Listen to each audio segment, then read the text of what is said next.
marco de continuar con la capacitación de cada uno de los colegas. En esta oportunidad tenemos el honor con nuestro querido amigo, el doctor Velázquez. En este caso, el doctor Mario Velázquez nos va a hablar, que es un juez, primero tenemos que decir que es un juez de garantía del Centro Judicial Montero, y en esta oportunidad nos hablará y nos tratará de interiorizar y formar en todo lo que son las reflexiones sobre el sistema acusatorio. Muchas gracias, doctor, y nos ponemos en sus manos. Bueno, en primer lugar, buenas tardes para todos. Muchas gracias por la invitación a participar de estos encuentros. Me parece que son altamente satisfactorios para todos los operadores, particularmente, obviamente, los del sistema penal. Y la idea de hoy es más o menos expresarles cómo fue la vivencia de un magistrado durante 15 años. Nosotros, o mejor dicho, yo estoy por cumplir 15 años en el ejercicio de la magistratura, en un centro judicial que arrancó el 25 de mayo del 2005, y arrancamos solos. Entonces, el arrancar solo tiene algunas ventajas, pero también hace que uno se tenga que fortalecer rápidamente en la búsqueda de respuestas, porque la verdad es que cuando uno sale de la universidad o del trabajo diario de la profesión y pega el salto al ejercicio de la magistratura, aparecen muchos temores y miedos en función. Bueno, yo llegué un día y a las 2 horas de estar sentado en mi despacho tenía que resolver sobre nada más y nada menos que la situación de privación de libertad de un ciudadano. A mí, en primer lugar, me gustaría manifestarles a todos que la verdad que los abogados que eligen el ejercicio del derecho penal me parece que es el que abraza la razón de ser de nuestra profesión, porque el bien más sagrado de un ser humano es la libertad. Razón por la cual entiendo de que el máximo rigor en cuanto al profesionalismo y particularmente el respeto hacia las personas deberían ser las coordenadas de nuestro trabajo. Los sistemas acusatorios de cualquier índole me parece que son herramientas que nosotros tenemos, pero que si nosotros no producimos los cambios que merecen el respeto, particularmente de las garantías constitucionales, podemos caer en problemas que nuestro ejercicio profesional ya tuvo. Y un ejemplo palmario de esto, creo, sin temor a equivocarme, fue el paso del sistema inquisitivo que tenía la provincia de Tucumán al sistema acusatorio mixto hace ya más de 30 años. Ustedes, algunos, no sé si hay gente que ya tiene años de ejercicio en la profesión. Cuando pasamos del sistema inquisitivo al proceso del sistema acusatorio mixto, generalmente hicimos el cambio legislativo, pero nuestras cabezas siguieron pensando como si estuviéramos en el sistema anterior. La verdad que en el caso del Centro Judicial de Monteros y en el ejercicio de la magistratura, creo yo haber tenido siempre las características que hacen a que el sistema acusatorio, desde el punto de vista de la magistratura, sea la razón de ser. Y para eso hay como 3 requisitos básicos que tiene que tener el juez, que en este sentido me parece que a la par de la independencia, el más importante, inclusive que el de la imparcialidad, sería el de la imparcialidad. Es decir, el juez nunca es parte en el conflicto que las partes le llevan a su conocimiento. Este concepto de la imparcialidad me parece que en el caso nuestro es un tema hasta hoy en discusión y en debate, porque nosotros vemos frecuentemente en algunas audiencias orales propias del juicio oral, donde nosotros cometemos los errores a veces de interrogar a los testigos, cuando esta función debe estar absolutamente vedada. Los principios del sistema acusatorio hoy vigentes en Monteros y en San Miguel de Tucumán son los mismos que tiene el sistema acusatorio adversarial que rige en el Centro Judicial de Concepción, en el sentido de que la teoría del caso del fiscal, ¿sí?, en el sistema escrito también está vigente, porque en realidad cuando le llega el legajo a los fines de que se inicie la investigación penal preparatoria, el Ministerio Público debe hacer el mismo análisis que hará mañana para llevar el caso a una audiencia oralizada. Y no es nada más ni nada menos que lo que nos pasó a nosotros cuando recibimos nuestro primer cliente en nuestro estudio. Seguramente ustedes se acordarán cuando se recibieron y le golpeó por primera vez la puerta a alguien buscando sus servicios. Yo me acuerdo particularmente de esa situación, estaba con mi socio, éramos 2 personas en un estudio, y el primer cliente que golpeó la puerta llegó obviamente por un familiar. Nos acabábamos de recibir, razón por la cual toda la familia orgullosa, entonces teníamos que empezar a trabajar de abogados. Y yo me acuerdo que cuando llegó esta persona, que por primera vez la habíamos visto, comenzó con un relato, y ese relato era una historia. Esa historia estaba impregnada de un hecho. Entonces, este ejercicio de la construcción de la teoría del caso en el sistema acusatorio nuevo que se viene, es el mismo ejercicio que nosotros habíamos hecho allá hace más o menos, y yo me recibí en el año 89, así que hace ya una pila de años. Este ejercicio también nosotros lo deberíamos hacer día a día, no solo quien es una de las partes del proceso, en este caso el Ministerio Público Fiscal, sino también quienes tienen la responsabilidad de defender a potenciales clientes. La realidad nos indica que los códigos tienen en su base el respeto a todas las garantías constitucionales y a su vez también tienen todos los principios, insisto, que hoy impregnan al acusatorio adversarial. El código hoy vigente, acuérdense ustedes, establece que la investigación penal preparatoria dura 2 meses. No dice en ningún lugar que dura 2 años, ni 3, ni 4, ni 5. Dice 2 meses, con la posibilidad de una prórroga de 2 y hasta un máximo de 8, lo que completaría 1 año. En el Código Nuevo, el marco de la investigación penal se reduce al término de 6 meses.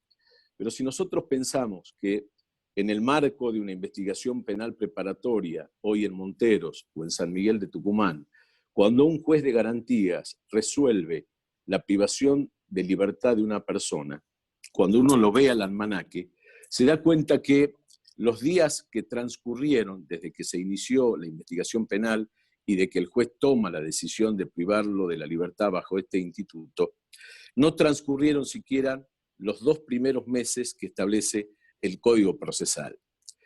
Y cuando un juez de garantías resuelve la privación de libertad de una persona, creo no equivocarme en transmitirles que esa investigación penal ya está en condiciones de ir a juicio.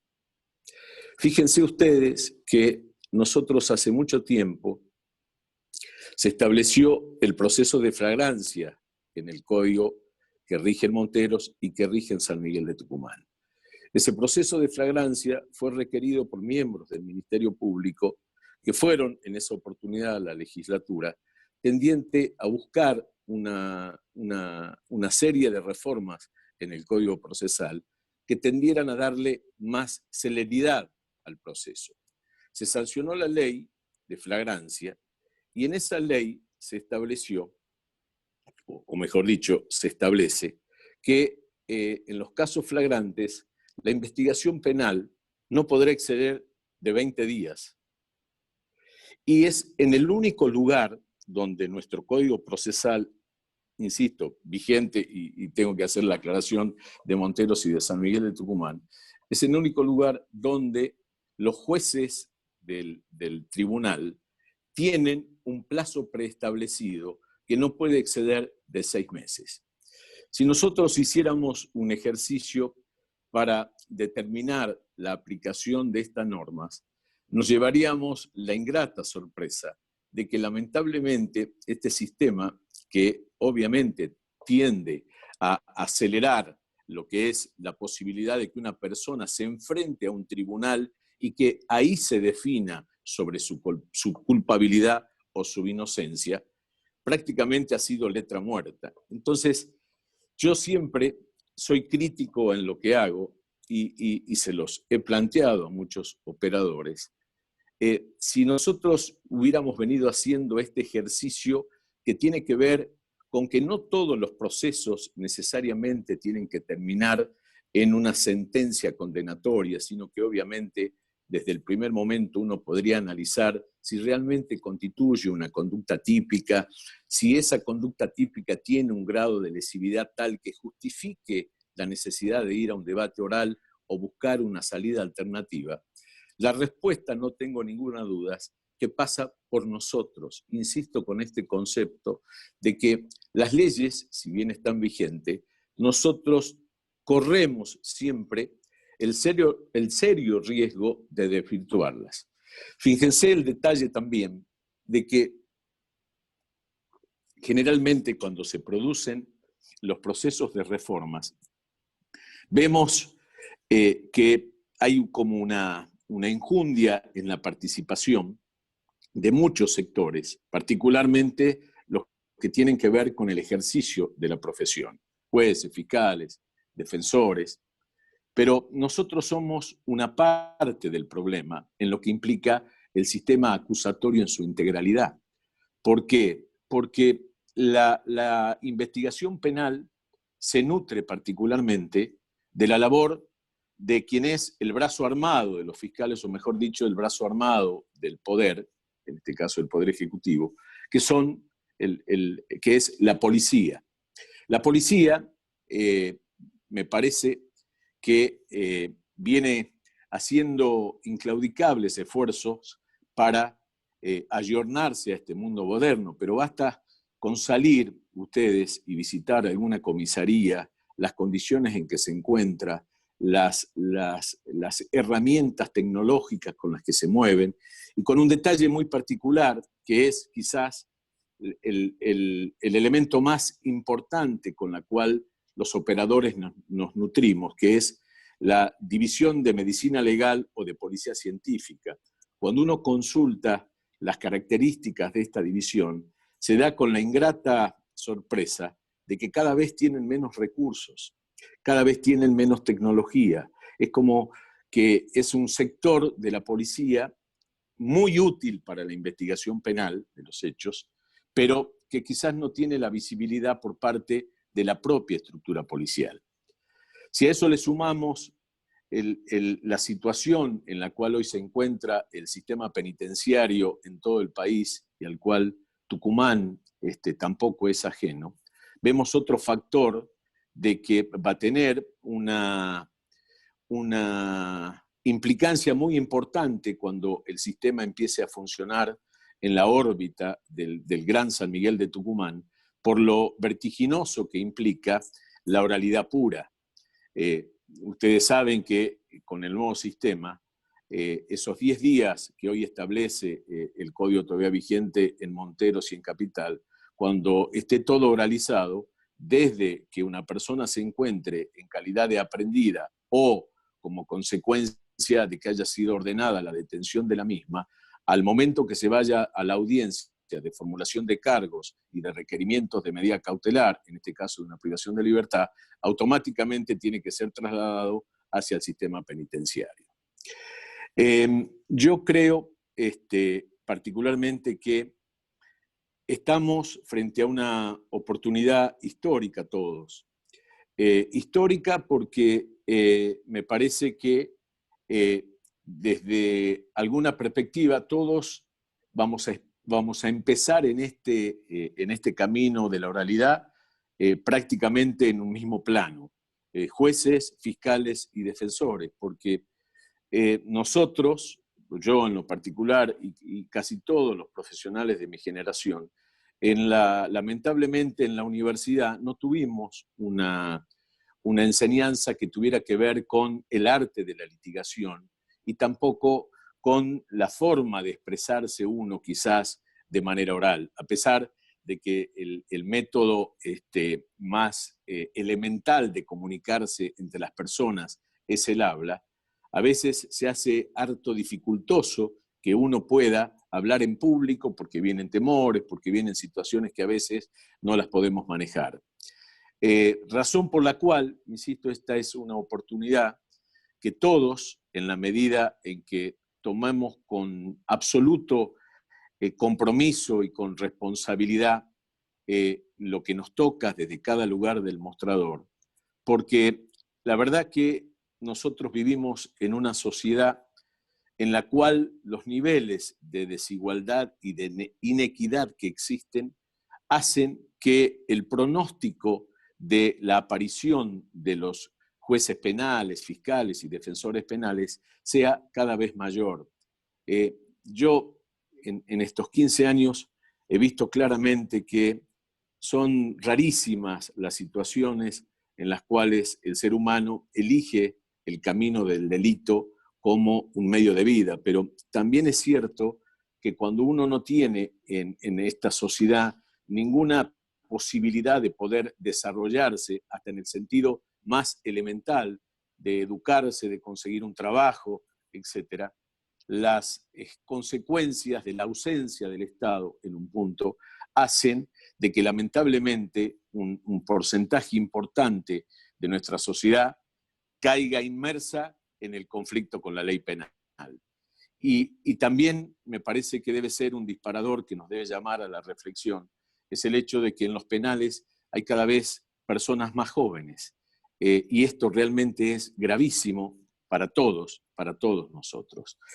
Me parece que, insisto, esta oportunidad que tenemos de empezar con un nuevo sistema de enjuiciamiento en el mes de septiembre en Monteros y en Capital, nos pone frente a un desafío, pero nos pone frente a un desafío que, como yo les decía, nosotros desde hace 15 años venimos tratando de bregar porque el sistema acusatorio que hoy tenemos vigente sea prácticamente el mismo, a excepción de la oralidad plena, donde lo que las partes plantearon en lo que tiene que ver con la posición del fiscal y la contraposición por parte de las defensas en todas las etapas que tiene la investigación penal preparatoria, los hemos ido resolviendo y los hemos ido resolviendo como consecuencia de que hemos establecido un método de trabajo. Y ese método de trabajo tiene una pirámide. En esa pirámide está obviamente la Constitución, las convenciones y obviamente el ordenamiento procesal vigente.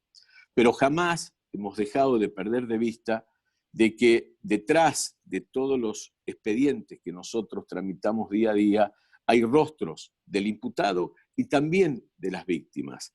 Entonces, con el equipo siempre lo que había que resolver hoy se resolvía hoy y lo que había que resolver ayer se resolvía ayer. Y ha sido y es para mí en lo personal, me considero, una vez le decía a un amigo, yo soy un juez rural, porque nosotros estamos en el interior del interior, en una jurisdicción que tiene 170.000 a 180.000 habitantes, con sectores que, como les decía al principio, también en absoluta vulnerabilidad y que están buscando una respuesta, particularmente las víctimas. Creo que hemos estado a la altura de las circunstancias en estos tiempos y obviamente hemos dado respuesta en la medida en que podemos darla, porque también hay como una falsa creencia de que, ya lo dijo en algún momento Carrara, esto sigue estando vigente, la insensata idea de que el derecho penal extirpará de la tierra todos los males, convertirá a la ciencia penal en la idolatría del terror y a su pueblo en la fe en el verdugo. El derecho penal no va a resolver todos los problemas que tiene la sociedad. El derecho penal llega cuando las cosas ya sucedieron, cuando ya las tragedias pasaron. Entonces, la reconstrucción de ese hecho, tenemos la obligación de llevarla adelante respetando absolutamente las garantías que la Constitución establece en el menor tiempo posible.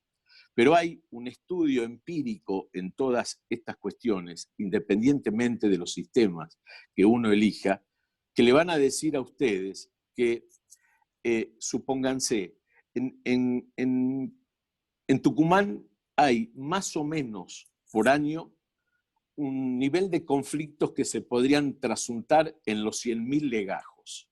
100.000 legajos por año. De esas 100.000 denuncias, están distribuidas prácticamente el 80% en el Centro Judicial de Capital y el resto en el Centro Judicial de Concepción y en el Centro Judicial de Monteros. El Centro Judicial de Concepción con alrededor de 8.000 causas, 9.000 causas por año, y nuestro Centro Judicial con alrededor de 3.500, 4.000, 5.000 causas, que es la estadística del año pasado. Estuvimos en las 5.300 causas más o menos. Pero eso no significa que esas 5.300 causas vayan a tener el tratamiento de que terminan en un debate oral. En una primera aproximación, el 90% de las causas quedan en archivos porque obviamente no constituyeron ni siquiera mínimamente la posibilidad de que se transforme en un tipo penal. Entonces, con las posibilidades que tiene el Ministerio Público en ese sentido, se procede al archivo de las actuaciones. De la misma manera, en los sistemas acusatorios adversariales, yo les quiero transmitir que hay una provincia que quizás es la que mayor antigüedad tiene en este sentido, que es la provincia de Chubut, que viene aplicando el sistema acusatorio adversarial desde el año 2006. Si ustedes entran a la página de Chubut con una población que es de 570.000 habitantes, nosotros estamos prácticamente en el 1,5 millones, se van a llamar poderosamente la atención en el sentido de que ellos tienen alrededor de 30.000 legajos por año. ¿Esto qué significa? ¿Qué es lo que significaría? Que si Chubut tuviera la misma densidad poblacional que la nuestra, seguramente su índice del delito en el volumen global rondaría prácticamente el mismo número que el nuestro. Cuando uno analiza qué pasa con esos legajos que aparecieron en este universo de los 30.000, en el primer corte que se hace, el 85% queda fuera. Y el 15% restante, van a observar que a lo mismo que aquí, el 10% sale por las famosas salidas alternativas, que obviamente hoy nuestros códigos procesales más modernos tienen otras que antes no teníamos. ¿Se acuerdan ustedes que como salidas alternativas podíamos echar mano únicamente a la suspensión del juicio a prueba o el juicio abreviado? Hoy apareció el principio de oportunidad con mucha más vehemencia y con, obviamente, la posibilidad de aplicarlo y de poder resolver un sinnúmero de casos en tanto y en cuanto cumplan con los parámetros que la misma norma exige. Razón por la cual, con un sistema o con otro, la cantidad de casos que nosotros vamos a llevar al debate oral es más o menos la misma. El sistema acusatorio adversarial, a diferencia del que hoy nosotros tenemos, se asienta sobre 3 pilares básicos que no pueden no estar: jueces, fiscales y defensores. En el caso de los defensores, la particularidad que una porción es la que lleva adelante la defensa pública y otra, particularmente, la que lleva a cargo la profesión liberal. Si ustedes hacen un análisis del Centro Judicial de Concepción hoy, que lleva prácticamente un año de vigencia, se van a encontrar con que desde el punto de vista del órgano jurisdiccional, Concepción tiene el plantel de jueces que cualquier jurisdicción quisiera tener. Son 17 colegas, 13 que conforman el colegio de jueces con competencia desde que se inicia la investigación penal preparatoria hasta la posibilidad de la condena o absolución. Dentro de ese colegio, a diferencia de otros, está incluido el juez de menores y está fuera el juez de ejecución penal. En otras jurisdicciones, el juez de ejecución penal también está dentro de este colegio de jueces y las características es que año a año se va rotando entre todos los que integran el colegio y uno le toca un año, al otro le toca el otro y así sucesivamente. Y hay un tribunal de impugnación que, a diferencia de otras jurisdicciones, en el caso de Tucumán, va a haber 2 tribunales de impugnación, pero que va a tener competencia, no solo en el marco de la investigación penal preparatoria, sino también en lo que tenga que ver con los recursos frente a la sentencia que emita este propio colegio. La característica, obviamente, del sistema acusatorio adversarial es la horizontalidad plena. Y en esto me parece que es un salto cualitativo, porque uno de los defectos que yo he venido observando en estos 15 años es lo que se conoce como el paternalismo jurídico, para ponerle un término elegante.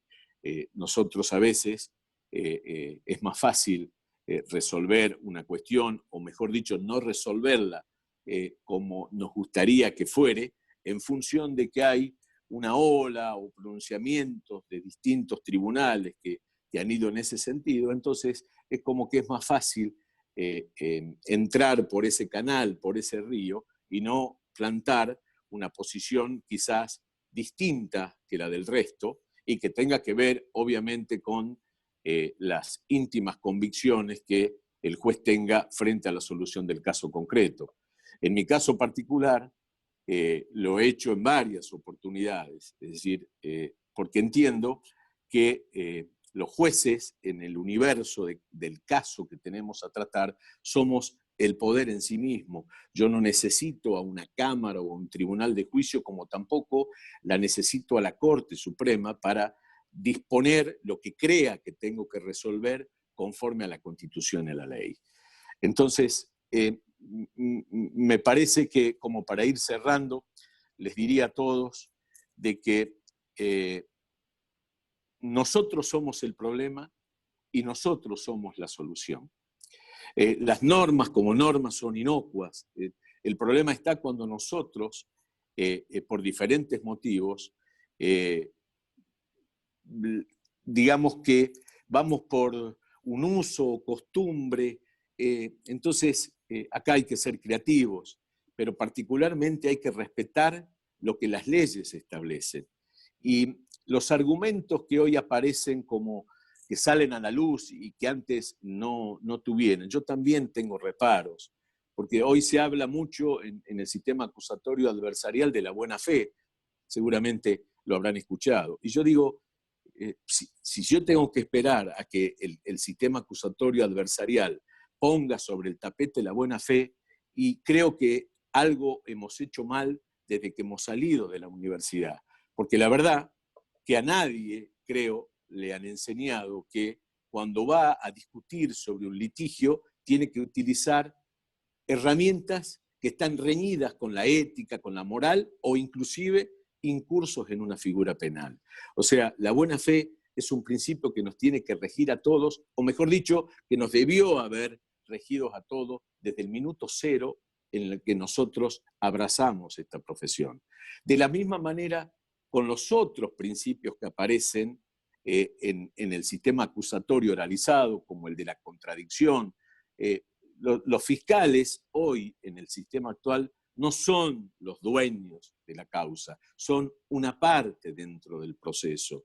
Obviamente son quienes el Estado determinó que lleven adelante la investigación, pero no son los dueños de esa situación. Para eso hay otra posición, que es la que de manera permanente tiene que controlar los actos que el fiscal lleve adelante, porque ustedes cuando tengan que ver la litigación pura, propiamente dicha, se van a dar cuenta que quien sabe litigar, sabe controlar la prueba.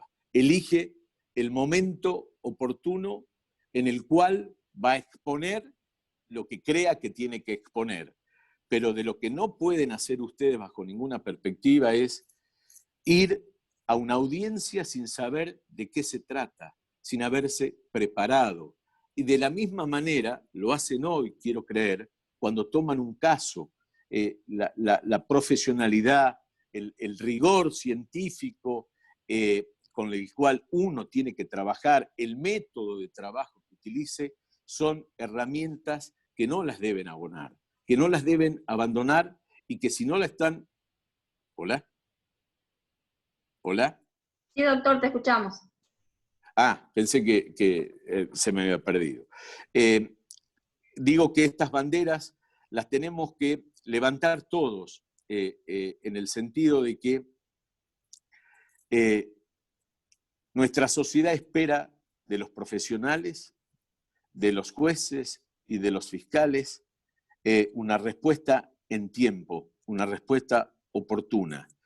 Nosotros no estamos generalmente para dar buenas noticias. Aquí no hay empates generalmente. Alguien se va con un grado de satisfacción entendiendo que frente a su denuncia esa persona fue condenada, pero seguramente no se va festejando a la casa, porque lamentablemente en el campo del derecho penal suceden tragedias y esas tragedias llevan a un duelo, a una situación que solo las partes los pueden transmitir.